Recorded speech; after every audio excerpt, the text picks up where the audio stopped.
بد نصیب ہے وہ قوم کہ جس کے دامن میں نظریات دم توڑ چکے ہوں،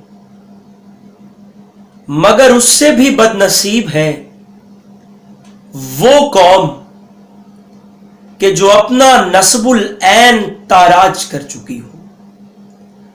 اور گزشتہ 7 دہائیوں سے خاکستر حوالے اٹھائے کسی میرے کارواں کی تلاش میں نا امیدی کے ساحلوں پر بادبانی کشتیوں کی آمد کا انتظار کر رہی ہو، تو پھر نوائے حیف ہماری بے رہروی کے نام کہ ہم ہی وہ لوگ ہیں جو اس انتظار میں اپنی آنکھوں کی پتلیاں پتھر کر چکے کہ کوئی شمشیر بدست سپہ سالار ہماری سرزمین پر اترے اور اپنی تلوار کے قہر سے ہمارے بھٹکے ہوئے قافلے کو سوئے منزل لے چلے۔ کوئی ہو جو ہماری نظریاتی اساس میں ایک نئی روح پھونک دے، مگر جمود زدہ ذہنوں کو کون بتائے کہ نظریات تو درس گاہوں میں ترویج پاتے ہیں۔ صدر عالی وقار تاریخ گواہ ہے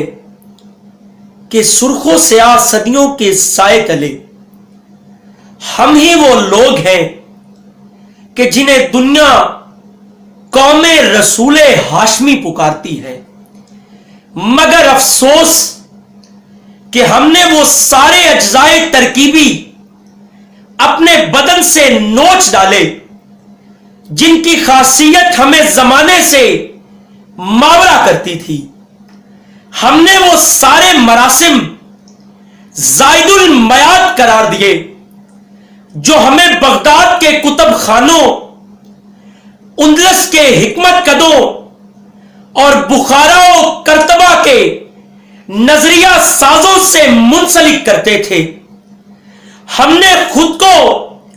فسانہ فسو کا گرفتار بنایا اور حیرت قدوں میں پناہ لے لی تو ہم پر گدھ نما حکمران مسلط کر دیے گئے۔ ہم اگر خداوندان مکتب کی بارگاہ میں پہنچے تو ہمیں خاک بازی کی مشق ایسے کروائی گئی کہ ہمیں ہماری تاریخ ایک لطیفہ معلوم ہوئی اور ہم اپنے تشخص کی پائمالی پر خاموش کھڑے رہے۔ اگر ہم نے اہل جبہ و دستار کے دروازے پر دستک دی تو انہوں نے ہمیں فساد اور جہاد کے ایک معنی بتائے تو ہم دندناتے ہوئے سڑکوں پر نکل آئے اور اپنی گولی سے اپنے سینے چھلنی کرنے لگے۔ تو پھر شاعروں نے ہمارے نام نوحے لکھے کہ سلیما سربزانو اور سبا ویرا، سبا ویرا سبا آسیب کا مسکن، سبا علام کا انبار بے پایا، گیا ہو سبزہ و گل سے جہاں خالی، ہوائے تشنہ بارہ طیور اس دشت کے منکار زیر پر، تو سرما در گلو انسان اب کہاں سے وہ قاصدے فرخندہ پہ آئے، کہاں سے کس سبو سے